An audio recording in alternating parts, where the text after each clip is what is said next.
ওদের আমরা ভুলিনি। ওরা মৃত্যু মঞ্চে দাঁড়ায় বলেছে, জয় মা ভারত জননী। কত রক্ত, কত আত্মত্যাগের মধ্য দিয়ে ভারতবর্ষের স্বাধীনতা এসেছে। আর এই স্বাধীনতার মূল যে মন্ত্র, উজ্জীবন মন্ত্র, তা হলো বন্দে মাতারাম। নভেম্বর মাসের শেষ যে রবিবার, আমাদের আদরণীয় প্রধানমন্ত্রী সে রবিবারে তার মাসিক বেতার অনুষ্ঠান মন কি বাতে বললেন, ৩রা নভেম্বরে বন্দে মাতারমের রচনার ১৫০ বছর পূর্তির কথা।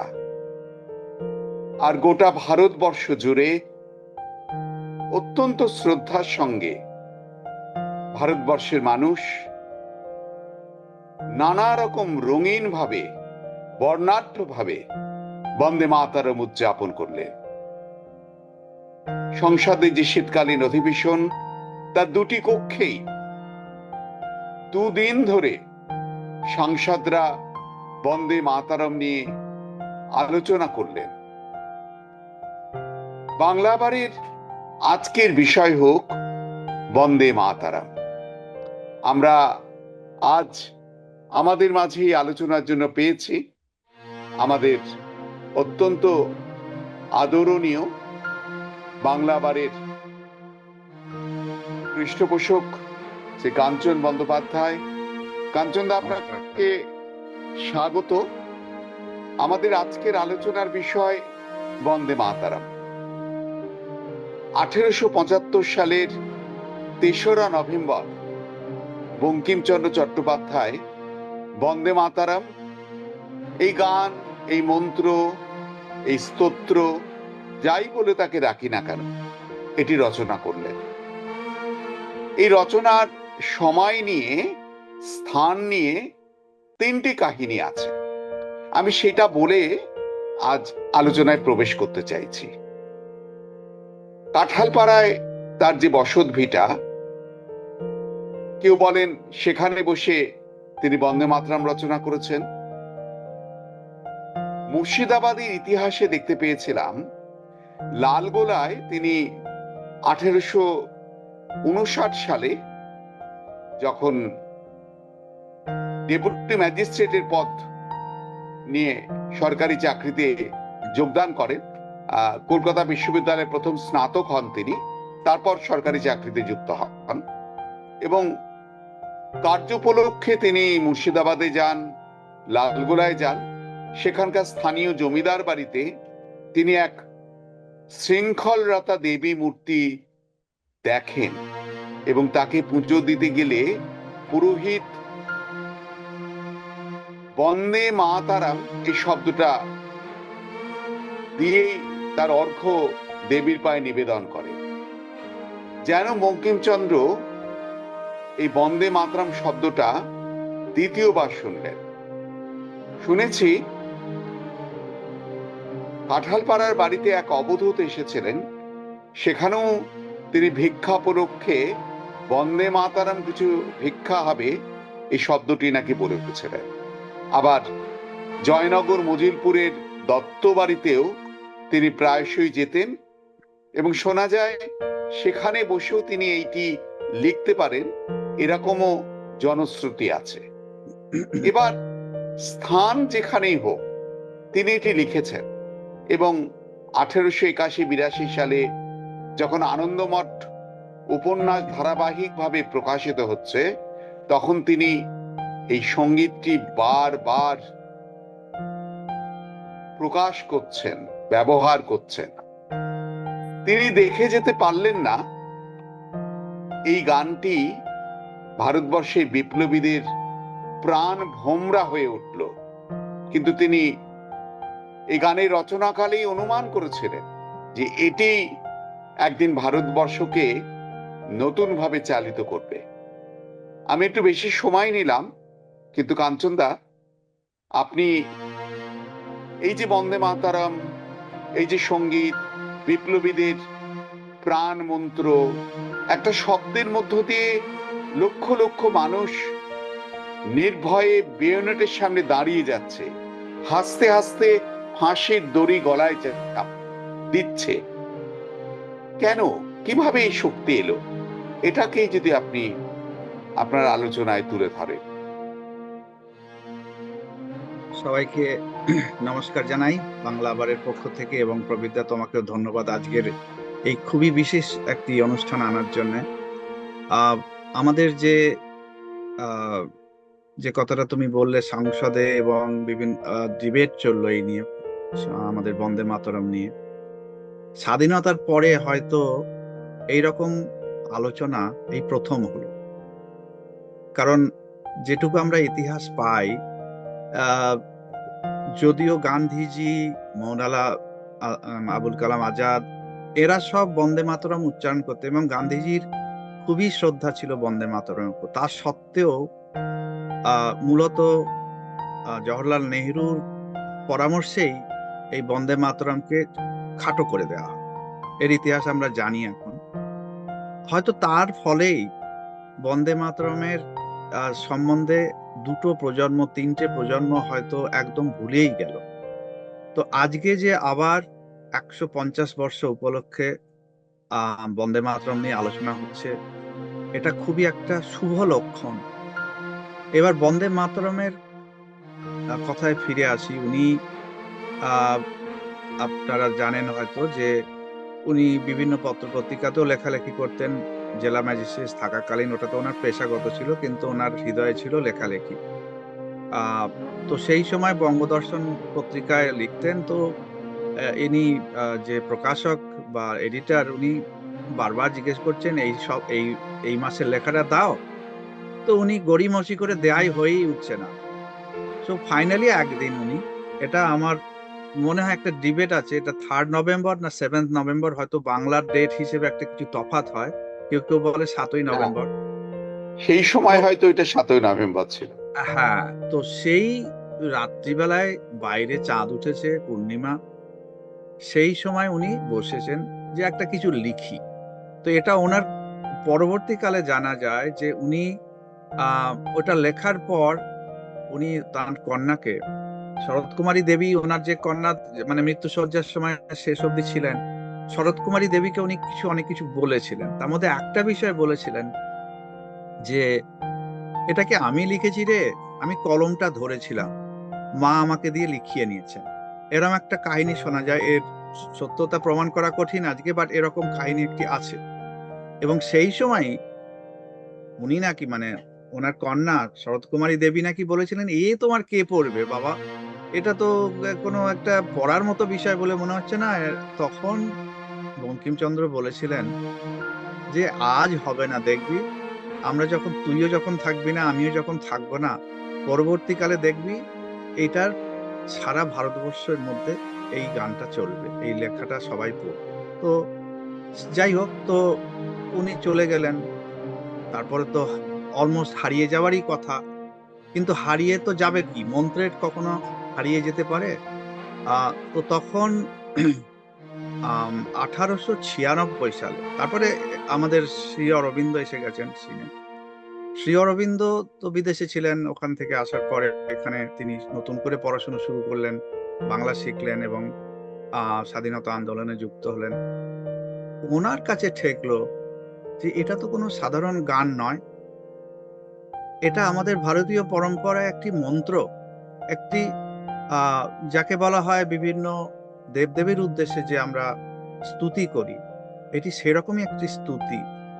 এবং এই বন্দে, যেমন আমি কথায় বলছি ওম নমঃ শিবায়, একটা মন্ত্র, সেই মন্ত্রের ঋষিদের দেওয়া এই যে মন্ত্র, সেই মন্ত্র যখন আমরা উচ্চারণ করি, তখন শিবের মন্ত্রই হোক, দুর্গার মন্ত্রই হোক, আমরা সেই মন্ত্র, সেই যারা ভারতীয় সভ্যতার সঙ্গে যুক্ত নয়, এই মন্ত্রের ব্যাপারটা তাদের কাছে বোঝা খুবই কঠিন।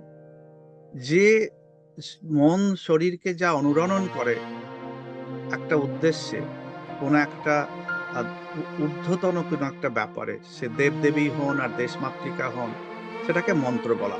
তো শ্রী অরবিন্দ দেখলেন, ওনার কাছে প্রতীত হলেন বন্দে মাতরম, কোনো কবিতা নয়, কোনো গান নয়, একটা মন্ত্র হিসেবে পতিত হলো। শ্রী অরবিন্দ তখন এইটাতে প্রাণ দিলেন। যেমন মন্ত্র জাগাতে হয়, মন্ত্রেরও একটা পদ্ধতি আছে, যে কোনো মন্ত্র শক্তি পেতে গেলে তার একটা পদ্ধতি থাকে। শ্রী অরবিন্দ কোনোভাবে এই মন্ত্রটাকে নিয়ে জাগালেন, এবং তার পরবর্তীকালে বোধহয় 1896 সালে যে কলকাতায় কংগ্রেসের সেশন হলো, সেখানে রবীন্দ্রনাথ এই প্রথম গাইলেন ওখানে। এই যে এই যে গ্যাপটা 1875 থেকে কয়েক বছর চলে গেল, 11 বছর পরেই গানটি কিন্তু গাওয়া হলো। আর গাওয়া হওয়া মাত্রই এটি সারা ভারতবর্ষে একদম আগুন জ্বালিয়ে দিল। তো এইটাই হচ্ছে সংক্ষিপ্ত ইতিহাস। এই উনি আনন্দমঠে তো পরে এসছে, 1882 সালে আনন্দমঠ পাবলিশ হয়েছিল। তো তো এটা অনেকেই হয়তো জানেন না যে বন্দে মাতরম লেখাটা আগে হয়েছিল, যেটা প্রবীরদা আগেই বলেছেন।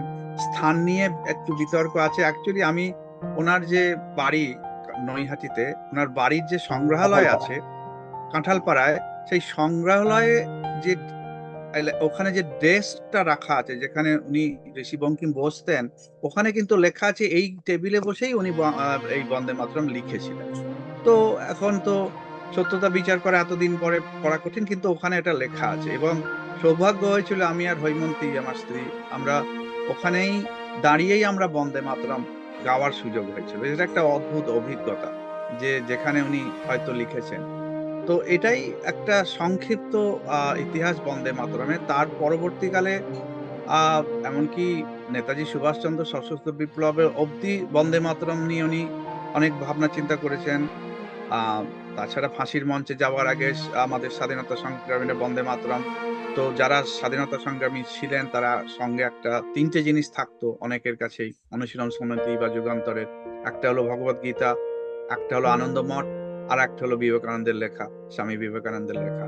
তো এটাই তখন তো পুরো পুরো একটা মানে শক্তি যাকে বলে। সো বন্দে মাতরম বেসিক্যালি একটা শক্তি মন্ত্র। সেই মন্ত্রে মানুষ উজ্জীবিত হলো। নইলে ফাঁসির মঞ্চে যাওয়ার সময় বন্দে মাতরম বলে হাসতে হাসতে প্রাণ দেওয়া অত সহজ নয়। এখানে আমার মনে হয় ওই মন্ত্রের শক্তি কাজ করেছে। একদম। আহ, এই যখন মানে গানের কথাই হলো, আহ, একটু ইতিহাস ছুঁয়ে যাই। আহ, বঙ্কিমচন্দ্র আহ, তার তার বাড়িতেই যদু ভট্ট আসতেন, সঙ্গীত শিক্ষক ছিলেন। তো তাকে তিনি এই গানটি শিখিয়েছিলেন, গানটি শুনিয়েছিলেন।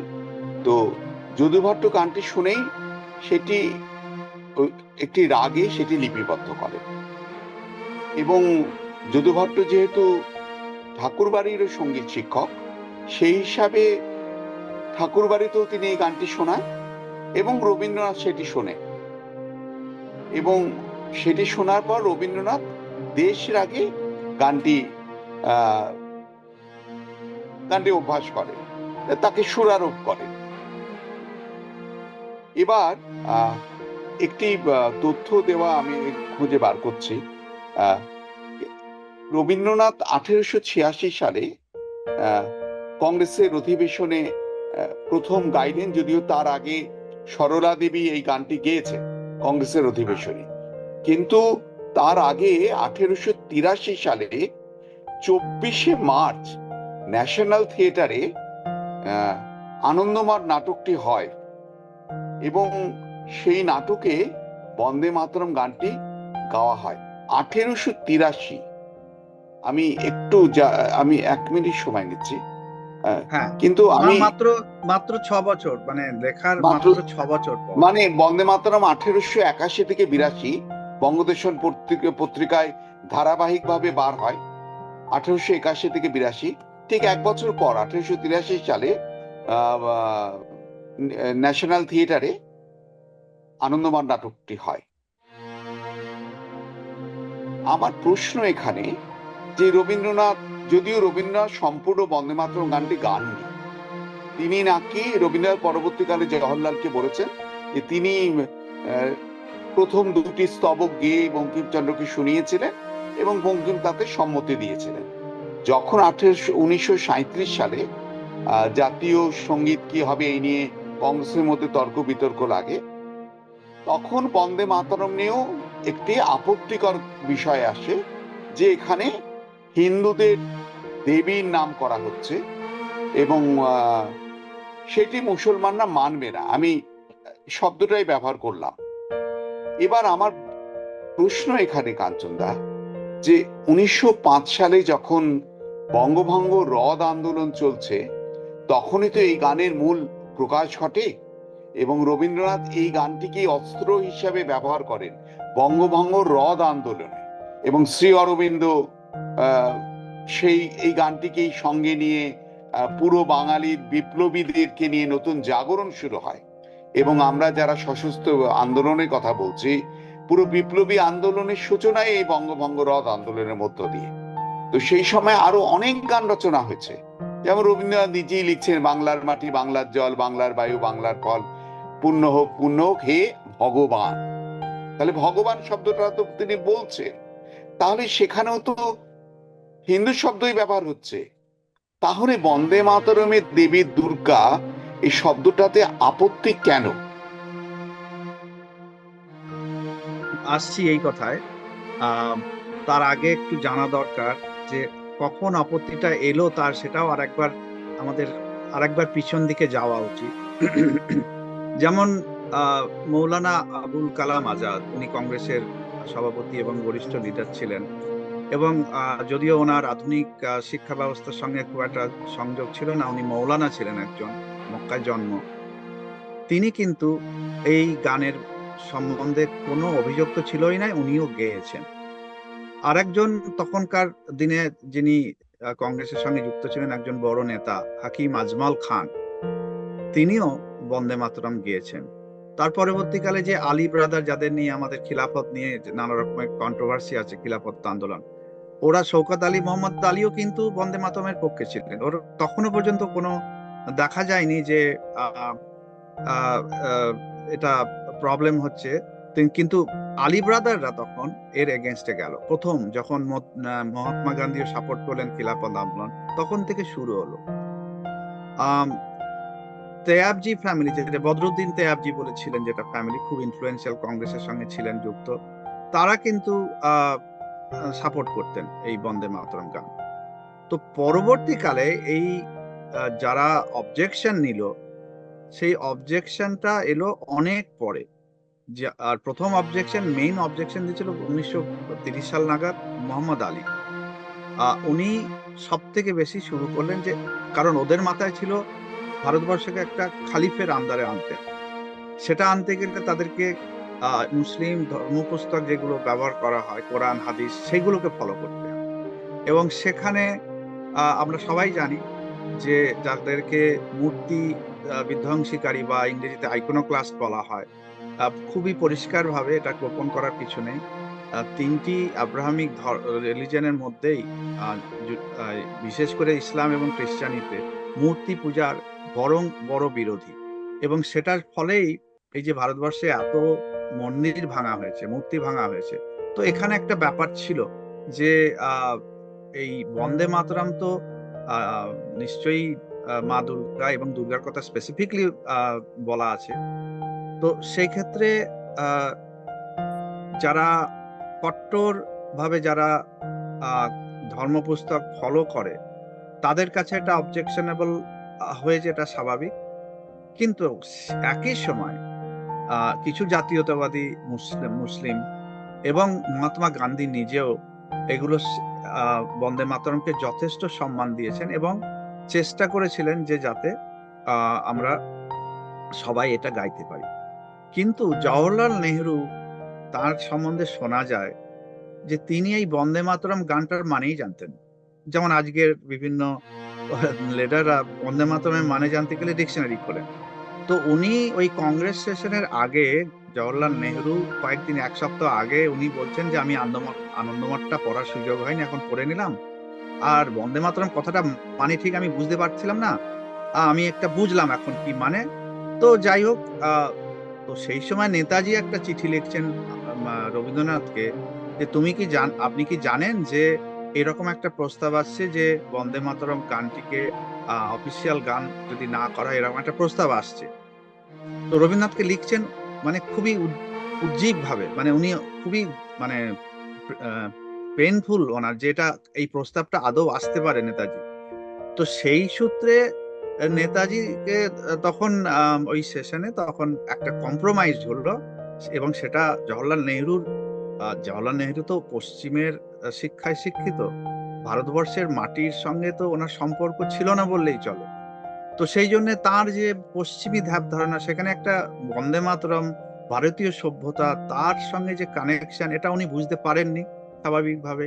তার ফলে কি হলো, উনি একটা রেজলিউশন পাস হলো ওই কংগ্রেসের অধিবেশনে যে আমরা এটাকে অপশনাল করে দিই, যদি এই প্রথম স্ট্যান্জাটা গাওয়া হবে এবং যদি কেউ গাইতে না চায় তারা অন্য গানও গাইতে পারে। তার মানে বুঝতে পারছো অন্য গান কি হতে পারে, সারে জাহাঁ সে ইচ্ছা আচ্ছা, যেটা ইকবালের লেখা। যে ইকবাল পরে অ্যাকচুয়ালি জিন্নাত তৈরির পিছনে ইকবালের একটা বড় ভূমিকা। সেই সো এইভাবে আহ এটা শুধু যে মুসলিম যারা মৌলবাদী তাদের প্ররোচনায় নয়, হয়তো হতোই না যদি না ভারতবর্ষের নেতা জওহরলাল নেহরুর মতো একজন নেতা এরকম একটা নিজস্ব মত ছাড়া এরকম একটা কম্প্রোমাইজের দিকে চলে গেলেন। তার ফলেই হয়তো এই বিভেদটা তৈরি হয়েছিল। তো এটাই আমার মত যে যে বন্দে মাতরম, দেখো যারা জাতীয়তাবাদী মুসলিম আহ না হলেও যারা, কথায় বলছি যারা নামাজ পড়েন, এরা অনেক সময় বলা হয় যে কোরআনে মূর্তি পূজার বিরোধী। এটাও কিন্তু একটা ভুল ধারণা। মূর্তি হয়তো দেবী মূর্তি, দেবদেবী মূর্তি বিরোধী, কিন্তু মুসলিমরাও তো কাবার দিকে, কিবলার দিকে নতজানু হয়ে মাটিতে, ভূমিতে So, সেক্ষেত্রে অনেক মুসলিম কাছেই আমি ব্যক্তিগতভাবে শুনেছি যে ভারতবর্ষকে মা বলতে কি অসুবিধা আছে। আমরা যে মা আমাদের জন্ম দেয় তাকে তো মা বলি, তাকে তো আমরা সম্মান করি, সে যে ধর্মই আমি পালন করি। কিন্তু একটা শ্রেণীর মানুষ এটাকে নিয়ে এক্সপ্লয়েট করছেন, ভোট ব্যাংক করছেন, এই সমস্ত ব্যাপার চলছে। আমরা জানি ভোট ব্যাংকের ব্যাপারটা কি, তোষণ নীতি কি। তো আমার মতে বন্দে মাতরম ভারতবর্ষের মূল স্রোতের অঙ্গ, ওটা ভারতবর্ষের ইতিহাস, যেটা আমাদের ট্র্যাডিশন। আমরা তো আর সেটা ছেড়ে দেবো না একজনের ভালো লাগছে না বলে। আমার বাড়িতে যদি তুমি নেমন্তন্ন করি, তুমি যদি বলো কাঞ্চনদা তোমার এই চেয়ারটা এখানে থাকলে হবে না, বা তুমি এই ধূপটা জ্বালিও না, এটা আমার আমার বাড়ি, আমার দেশ, সেখানে আমরা যারা এত হাজার হাজার বছর ধরে যেগুলো উদযাপন করছি, আমরা একজনের খারাপ লাগছে বলে আমাকে ছেড়ে দিতে হবে কেন? এটাই আমার প্রশ্ন, যে এটা মেনে নিয়ে চলতে হবে, এটা মানিয়ে চলতে হবে, জোর করে না, এটা ভিতর থেকে মানতে হবে, তবেই হবে। আমি একটু খুঁজে পেলাম, এটাও একটু আমাদের আজকে যারা শ্রোতা আছেন তাদের জন্য এই তথ্যটাও দিয়ে রাখি। আনন্দমঠ প্রকাশের আগে গোপালচন্দ্র ধর এবং ক্ষেত্রনাথ মুখোপাধ্যায় নামে দুই ব্যক্তি বন্দে মাতরম সঙ্গীতের সুর রচনা করেছিলেন। আমরা আগে বললাম পণ্ডিত যদুনাথ ভট্টকে দিয়ে যদুনাথ বঙ্কিমচন্দ্র করেছিল, কিন্তু ওই সময় আরো দুই ব্যক্তি তারাও কিন্তু এটা সুর, এবং 1883 সালে 24শে মার্চ ন্যাশনাল থিয়েটারে অভিনীত হয় আনন্দমাঠ উপন্যাস। তাতে সঙ্গীত পরিচালনা করেছিলেন সেই সময় সঙ্গীতাচার্য দেবকণ্ঠ বাগচি, এবং সেদিন অভিনেত্রী ও গায়িকা বনবিহারিণীর নেতৃত্বে ঝাপতালে তিলক কামদ রাগে সমবেতভাবে প্রথমবার বন্দে মাতরম সঙ্গীতটি গাওয়া হয়। 1884 খ্রিস্টাব্দে 23শে মার্চ সাবিত্রী লাইব্রেরির পঞ্চম বার্ষিক অধিবেশনের শেষে রবীন্দ্রনাথ ঠাকুর নিজের কণ্ঠে গেয়েছিলেন বন্দে মাতরম। তাহলে 1896 না, 1884 সালে সাবিত্রী লাইব্রেরি, এখনো সাবিত্রী লাইব্রেরি সাইনবোর্ডটা পাওয়া যায়। আচ্ছা। এবং বঙ্কিম যে সুর দিয়ে, যদু ভট্টাচার্য যে সুর দিয়েছিলেন সেটা ছিল কাওয়ালি সুরে, মল্লার রাগে কাওয়ালি সুরে। আমি বাহ। একটু, যারা গান বাজনা করেন, আমি তাদেরকে বলেছিলাম এই গানটা দিয়ে, বললাম একটু মল্লার রাগে বসে এই গানটা একটু শোনাও। কেউ শোনাতে পারেনি। মানে মল্লার রাগে বন্দে মাতরম গাওয়া অত্যন্ত দুরূহ, অত্যন্ত। রবীন্দ্রনাথ মঞ্চ দেশ রাগে করেছেন, সেটা অনেক সহজ। এখানে একটা না গল্প আমি একটু বলি, আমাদের হাতে একটু 5-10 মিনিট সময় আছে। এটা তো বন্দে মাতরমের 150 বছর। বন্দে মাতরমের শতবর্ষটাও আমাদের জন্য দুর্ভাগ্য। তখন আপনি জানেন যে 1975 সাল, এটা এমার্জেন্সি চলছে, ইমার্জেন্সি ফলে চলছিল, হ্যাঁ। হ্যাঁ সেই হ্যাঁ, সময় কিছুই করা যায়নি। মানুষের মানে অত্যন্ত অবহেলার মধ্য দিয়ে বন্দে মাতরমের শতবর্ষ উদযাপিত হচ্ছে। মানুষ চোখের জলে তাকে নীরবে দেখেছে। কিন্তু তার 25 বছর পর 1999 সালে বন্দে মাতরম রচনার 125 বছর। এবং আমরা জানি যে তখন অটল বিহারী বাজপেয়ী দেশের প্রধানমন্ত্রী, এবং তখন এইচআরডি ডিপার্টমেন্টটা ছিল, মানব সম্পদ উন্নয়ন মন্ত্রক। প্রফেসর যোশী তার মন্ত্রী ছিলেন। তিনি এই বন্দে মাতরমের 125 বছর উদযাপনে এটি প্রতিটি রাজ্য ভিত্তিক কমিটি করে। পশ্চিমবঙ্গ এরকম এটি হয়, এবং তখন সিদ্ধান্ত হয় যে প্রতিটি কলেজে, এবং কলকাতা বিশ্ববিদ্যালয়ের প্রথম স্নাতক তিনি, ফলে বিশ্ববিদ্যালয়ে বন্দে মাতরম নিয়ে আলোচনা হবে, সেমিনার হবে, ওয়ার্কশপ হবে, গানগুলো নিয়ে চর্চা হবে, একটি বিস্তৃত পরিকল্পনা নেওয়া হয়। কিন্তু পশ্চিমবঙ্গে একটি কলেজেও, আবার বলছি, পশ্চিমবঙ্গের একটি কলেজেও বন্দে মাতরম গান নিয়ে কোন রকম অনুষ্ঠান করবার সরকারি পারমিশন পাওয়া যায়নি। এমনকি কলকাতা বিশ্ববিদ্যালয়ও নয়, যে বিশ্ববিদ্যালয়ের প্রথম স্নাতক, পশ্চিমবঙ্গের প্রথম স্নাতক বঙ্কিমচন্দ্র, তার আরেক সহপাঠী বন্ধু যদুনাথ বসুর সঙ্গে সেই বঙ্কিমচন্দ্রকে তার গান সঙ্গীত রচনার একটি 125 বছর উদযাপন করতে না দেওয়ার যে এই যে সরকারি সিদ্ধান্ত, এটা নিয়ে সেই সময় তৎকালীন সরকার দুবার ভাবেনি। এবং শেষ পর্যন্ত কাঁঠালপাড়ায় এটি সমাপ্তি অনুষ্ঠান হয়েছিল। এবং সেই সময় খুব সহযোগিতা করেছিলেন বঙ্কিম গবেষক, মানে সত্যি তাকে শ্রদ্ধার সঙ্গে স্মরণ করি, গোপাল চন্দ্র রায়। এবং হ্যাঁ, তিনি বিভিন্ন অনেকেই জানেন রবীন্দ্রনাথ নিয়েও তার বিস্তৃত গবেষণা আছে। এবং গোপাল বাবু আহ সরলা দেবী কি সুরে গাইতেন পূর্ণ বন্দে মাতরম, সেটি একজন সঙ্গীত শিল্পীকে শেখান। এবং তখন কল্যাণী বিশ্ববিদ্যালয়ের লোক সংস্কৃতি বিভাগের অধিকর্তা ছিলেন ডক্টর রত্নেশ্বর ভট্টাচার্য। তিনি উদ্যোগ নিয়ে তার বোনকে দিয়ে সে গানটি গাওয়ান। স্বপ্না চক্রবর্তী, তিনি আজ আর নেই আমাদের মাঝে, প্রয়াত। এবং কাঁঠালপাড়ায় সেই গান শুনে আমরা সবাই হাউ হাউ করে কেঁদেছিলাম। এবং ওই সময় চাওয়া হয়েছিল যে আনন্দমঠ বইটি যেন অনেকের হাতে তুলে দেওয়া যায়। কলেজ স্ট্রিট ঘুরেও 50টি আনন্দমঠ পাওয়া যায়নি। সম্পূর্ণ কলেজ স্ট্রিটের প্রকাশকদের কাছে। আমি এই গল্পটা এতটা বাড়িয়ে বলছি এই কারণেই, যখন মাত্র 25 বছর, 1999 থেকে এটা 2025, মাত্র আমরা সময়টা পার করেছি মাত্র 25 বছর। এই বন্দে মাতরমে 150 বছরে এমন কোনো পাড়া নেই, আমি কলকাতা শহরেই থাকি, পুরো পশ্চিমবঙ্গের জেলাগুলো দেখার সুযোগ হয়নি, এমন কোনো পাড়া নেই যে পাড়ায় এই নিয়ে অনুষ্ঠান হয়নি। টেলিভিশনের চ্যানেলগুলো এমন কোনো চ্যানেল নেই যে চ্যানেলে বর্ণাঢ্যভাবে তাদের মতন সুন্দর করে তারা বন্দে মাতরম নিয়ে তাদের মতন অনুষ্ঠান পরিবেশন করলেন না। এবং আকাশবাণী, দূরদর্শন একাধিক অনুষ্ঠানের পরিকল্পনা করলো। সেটা কিন্তু 1999 দেখিনি আমরা, 2000 সালে দেখিনি। হ্যাঁ। তো আমি একটু ইন্টারাপ্ট করছি, আমাদের হাতে মাত্র হ্যাঁ, 2 মিনিট আছে আর রেকর্ডিং এর।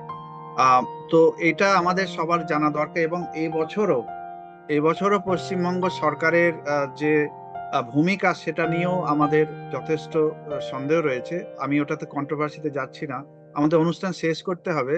তো আহ আমি একটা জিনিস না বলে শেষ করতে পারছি না, যে বঙ্কিমচন্দ্র জন্মেছিলেন একটি বৈষ্ণব পরিবারে, অর্থোডক্স বৈষ্ণব। তিনি পরবর্তীকালে মা দুর্গার স্তুতি লিখলেন, এটা আমার বিস্ময় লাগে। তো আমি শুনেছি যে উনি রামপ্রসাদের গানের খুব ভক্ত ছিলেন, এবং উনি বলেছিলেন যে এই ভক্তিতে হবে না, এখন আমাদের শক্তি চাই। যদিও শ্রীকৃষ্ণও শক্তি, কিন্তু শ্রীকৃষ্ণ যারা পূজারী বর্তমান সমসাময়িকরা সবাই ভক্তিতে চলেন। তো এইটা একটা বড় দিক, যে একটা শিফট হয়েছিল, যে ভক্তি নয়, এখন শক্তি চাই, ভক্তি রাখো। তো এটাও একটা বঙ্কিমচন্দ্রের বড় অবদান বলবো।